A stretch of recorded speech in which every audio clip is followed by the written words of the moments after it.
Oui, je suis désolée, la vidéo a été coupée, donc voici la seconde partie.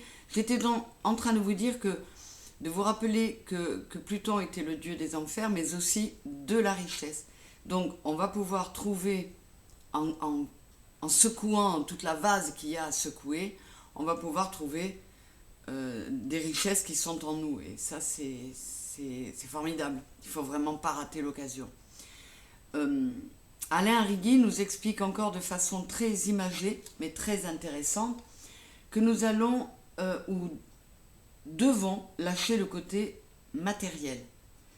Avec Neptune et Saturne en interaction, euh, Neptune étant le signe des poissons et Saturne se trouve dans les poissons, ils vont essayer de nous aider à restructurer notre perception de notre fort intérieur. Donc le fort intérieur, on est d'accord, c'est F-O-R, et là donc on a le signe de feu, le signe d'eau et le signe d'air. On est dans l'impalpable, dans le subtil.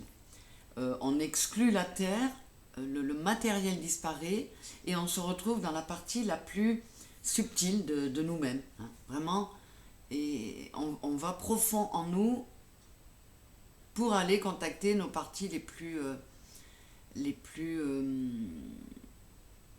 plus divines aussi. Quand on se sent équilibré, on se sent fort. Et écoutez bien, fort s'écrit donc F-O-R-T. Là, on a le feu, l'eau, le R et le T de la terre qui réapparaît. Je vous invite à aller voir la vidéo de Alain. Je vous mettrai peut-être même le lien en description parce qu'il est vraiment très intéressant. Et d'ailleurs, je vais aller visionner une vidéo qu'il propose sur le langage des oiseaux parce que c'est vraiment passionnant et ça vaut toujours le coup de se renseigner et d'apprendre là-dessus. Donc je vous mettrai le lien de la chaîne, de la vidéo de Alain Arrigui sur la nouvelle lune du 20 avril. Et à partir de là, pour ceux qui ne le connaissent pas, vous pourrez peut-être aller jeter un œil. Voilà. Pour continuer, d'une autre part, cette nouvelle lune en bélier, qui est un signe gouverné par Mars, ben cette nouvelle lune sera martienne, donc assez chargée en électricité, on va dire. Ça va être assez... nous pourrions donc être plus ou moins, selon les signes bien sûr, mais plus ou moins à fleur de peau, très réactifs. Et nous devrons alors veiller à ne pas nous laisser entraîner par nos humeurs. L'interactivité entre la Lune et Mars est d'autant plus forte qu'il y a une réception mutuelle, un échange accru, par le fait que Mars, qui est le signe du Bélier, se trouvera en Cancer, dont la Lune est la planète. Donc vous voyez un petit peu. Hein.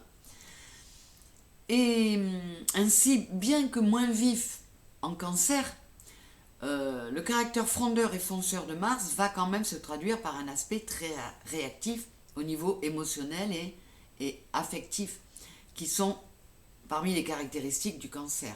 D'où beaucoup de susceptibilité. Hein. Donc, on y revient. On sera quand même un peu à cran, susceptible, et on nous met en garde. Il ne faudra pas démarrer trop vite. Si nous regardons du côté de la numérologie, la date du 20-04-2023, ça donne un 13. Et le 13 correspond à l'arcane majeur du tarot, qui s'appelle l'arcane sans nom ou la mort. Peut-être que vous connaissez mieux sous cette appellation-là. Cet arcane correspond à la transformation, vraiment à une puissante transformation. On meurt à soi pour renaître en une meilleure version de nous-mêmes. Et bien donc ça vous paraît à vous-même évident sûrement que cet arcane fait parfaitement écho aux énergies décrites à venir pour cette nouvelle lune.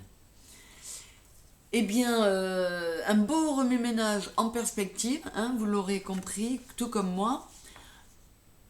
Pour conclure, un travail intérieur est nécessaire pour une transformation personnelle indispensable, avec des éléments qui pourraient surgir de l'inconscient, en amenant avec eux un effet de régénération et d'épuration. Donc ça peut être très bénéfique, mais il est très important de se préparer à l'accueillir et à ne pas résister. Nécessité également de prendre du recul par rapport à la susceptibilité et à l'émotivité, donc, que j'ai déjà mentionné, qui pourrait être exacerbée, afin de ne pas réagir trop vivement face à cela vis-à-vis des autres. Bien que Vénus, comme on l'a dit, Vénus en Gémeaux, puisse nous aider à fluidifier les liens et la communication dans l'émotionnel, il faudra quand même veiller à ne pas démarrer trop vite, ne pas avoir les cheveux près du bonnet, comme on dirait par chez moi. Et j'en aurai d'autres à vous citer, mais je ne le ferai pas ce soir. Je vous embrasse très fort et je vous envoie très bientôt les tirages par signe pour cette nouvelle lune, les énergies de cette nouvelle lune et jusqu'à la prochaine pleine lune. Je vous embrasse très très fort, à bientôt à tous.